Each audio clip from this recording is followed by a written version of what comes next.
Il existe un sport où tu peux gagner plus de points que ton adversaire, mais pas forcément gagner le match. Cela paraît bizarrement dit comme ça, mais je pense que les parieurs le savent.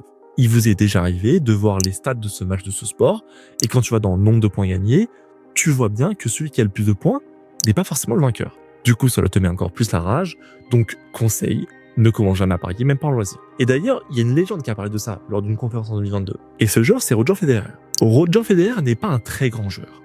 Il n'est même pas une légende. C'est une icône qui a écrasé son sport pendant 15 ans avec les deux autres loupards.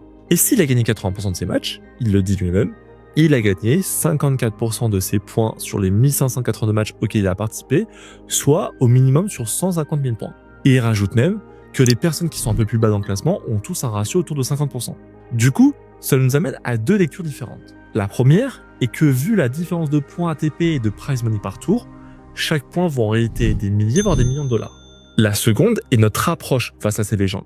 Si au lieu de se dire on a 20% de chance de gagner, on se dit au mieux il gagne 54% de ses points, peut-être on serait moins impressionné par l'événement.